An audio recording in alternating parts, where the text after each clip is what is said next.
González está implicado en la investigación por las graves irregularidades en gestión del riesgo, hechos por los que la Fiscalía le imputó cargos. González es hoy prófugo de la justicia. Pues esta es la historia de las polémicas gestiones en favor de González en Managua.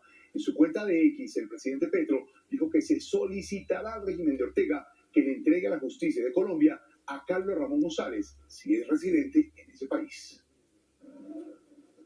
El 21 de mayo de 2025, el mismo día en que la Fiscalía le imputaba cargos al exdirector del Departamento Administrativo de la Presidencia, Carlos Ramón González, por el saqueo de la Unidad de Gestión de Riesgo, la Embajada de Colombia en Nicaragua hacía gestiones diplomáticas para que ese país centroamericano le renovara la residencia al alto exfuncionario del gobierno Petro, hoy prófugo de la justicia.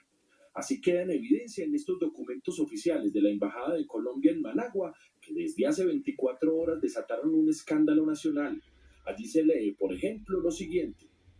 Solicitamos el apoyo del Ministerio de Migración y Extranjería para regularizar el estado migratorio. Se renueve la residencia del compañero González, toda vez que la misma está para vencer el 14 de junio de 2025.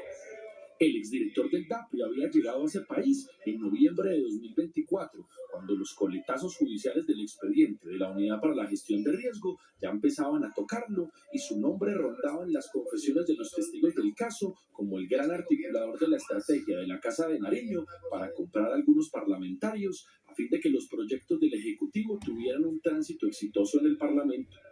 De acuerdo con los documentos oficiales, ese mismo miércoles 21 de mayo de 2025, el gobierno de Nicaragua contestó afirmativamente la solicitud de renovación de la cédula de residencia de Carlos Ramón González. Por ese trámite, el prófugo exfuncionario pagó $56. Hasta esa fecha, Carlos Ramón González no tenía ningún requerimiento judicial, pues un juez solo avaló la medida de aseguramiento en su contra mes y medio después, es decir, el 3 de julio pasado. No obstante, la cronología de las fechas de su proceso penal sí revela que González jamás tuvo la intención de regresar al país y que la Embajada de Colombia en Managua sí le ayudó a renovar su residencia en ese país, el mismo día que la Fiscalía lo calificaba como uno de los protagonistas del peor caso de corrupción del gobierno. En todo caso, la Cancillería expidió un comunicado en el que sostuvo que esa gestión de la Embajada de Colombia en Nicaragua no se consultó al ministerio. En esa audiencia de imputación de cargos, González, sin embargo, aseguró que es una víctima de la difamación de los testigos estelares del caso.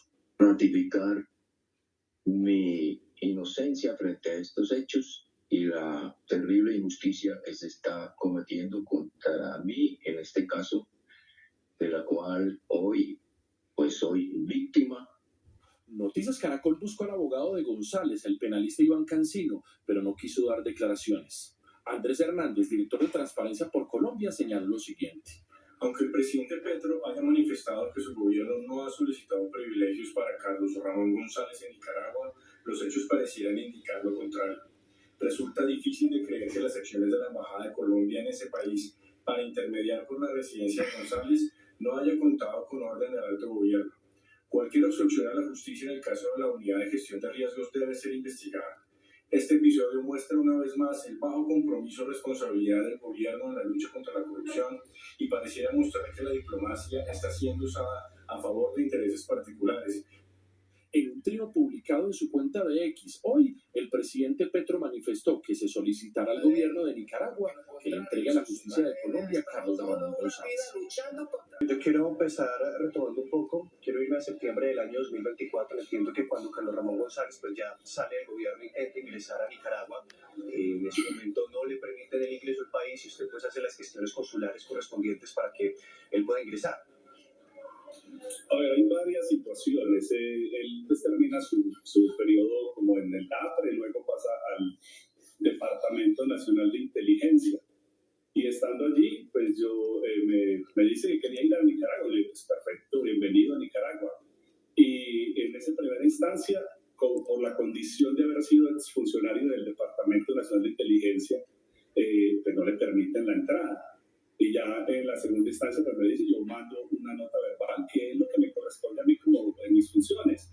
Eso lo hacíamos cotidianamente. Y exactamente, y esa nota verbal o tal vez esa restricción al ingreso en su momento a Carlos Ramón. Recordemos, en septiembre del año 2024 se deben a las investigaciones que en ese momento estaban en curso en su contra por los escándalos que después terminaron imputándolo de la Unidad Nacional para la Gestión del Riesgo.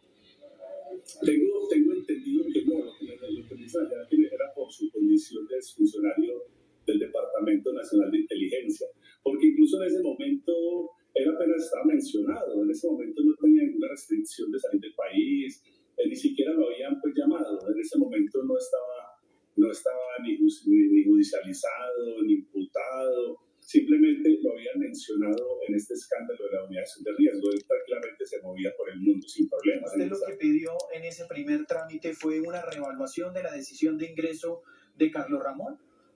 Sí, es que eso me tocaba hacerlo a mí cotidianamente. Cuando pasaban cosas o cuando alguien quería pasar de una manera tranquila, lo hacíamos. Ahí está toda la información. Tengo, yo no sé, muchas de esas peticiones que reposan pues precisamente en los archivos de la embajada. Eso es una cosa muy cotidiana que hacíamos allí. Él estuvo dos veces y no estoy mal. Estuvo 2 veces, se quedó en mi casa. Él se quedó conmigo 8 días y bueno, estuvimos paseando como un amigo, como lo recibí como un amigo, como recibí a muchos más que me visitaron y se quedó en mi casa. Y de ahí estuvimos pues haciendo lo que decíamos amigos, mostrarle el país y conocer. Eso fue lo que hicimos aquí. Sí, hasta acá. ¿Cuál es la firma de esa carta? ¿Fue algún exfuncionario que estuvo durante su administración de esa embajada? Pues ya lo que se sabe es que fue el que estaba encargado de la misión. Estaba Oscar Muñoz, el encargado de la misión, es el que expide este documento, si no estoy mal. ¿Que trabajó con usted en la UTL? Él fue mi coordinador de la UTL el tiempo de cámara y cuando se dio la oportunidad ya, pues yo solicité a Cancillería, como yo llegaba ya solo, sin conocimiento, que yo necesitaba a alguien que me ayudara allá, que me respaldara y que me cuidara. ¿Oscar Muñoz vivió en la embajada? Él estuvo un tiempo en la embajada cuando llegó, estuvo un tiempo, me acompañó allá porque además es mi persona de absoluta confianza, que me acompañó siempre y con el que yo trabajaba permanentemente. Él estuvo allá en la embajada, en la residencia conmigo un tiempo.